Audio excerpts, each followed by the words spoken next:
Only in Louisville could a mayor be so obsessed with the future that he carved a speeding train onto the front of the newly constructed City Hall, while simultaneously decorating the windows of that City Hall with the heads of pigs and cows to remind everyone where the money actually came from. Hi, I'm Michael, and I'm learning about every Louisville mayor in order, because why not?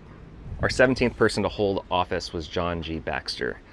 He was so popular and so controversial that he served two separate terms from 1870 to 1872, and again from 1879 to 1881. The son of Scottish immigrants, Baxter was born in Lexington, Kentucky in 1826, studied in rural schools, and started his career as a blacksmith's apprentice.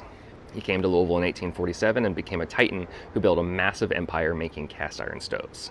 By the time he entered politics, he wasn't just a businessman, he was a director for the L&N Railroad and a bank president. He represented the New South transition, moving away from the old plantation mentality and towards raw industrial power.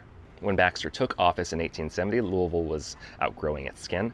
His biggest legacy is Louisville City Hall, which we still use today.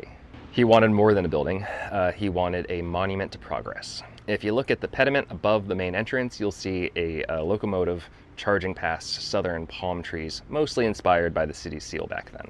But it was a statement, and it was a statement that the iron horse was the future of the city.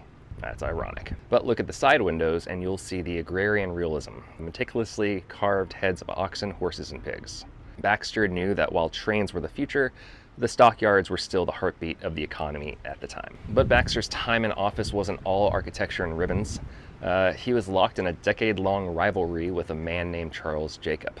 Because the city charter at the time forbade mayors from serving back-to-back terms, these two men essentially played musical chairs with the mayor's office for nearly 15 years. It went from Mayor Baxter to Mayor Jacob, back to Mayor Baxter, and then back to Mayor Jacob. And then there was somebody else before Mayor Jacob again, but more on that a different time. Since the Republican Party was almost non-existent in Louisville, the real wars happened inside the Democratic Party.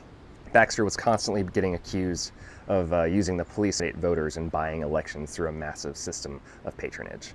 It was a northern city with southern problems, they said. But my favorite fact is that in 1880, Baxter gave us our very first public park, Baxter Square at 12th and Jefferson.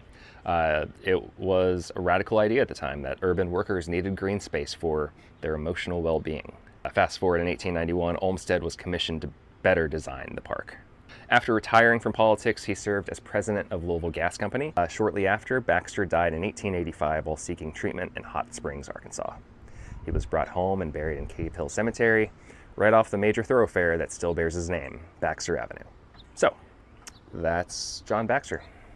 See you after the next election.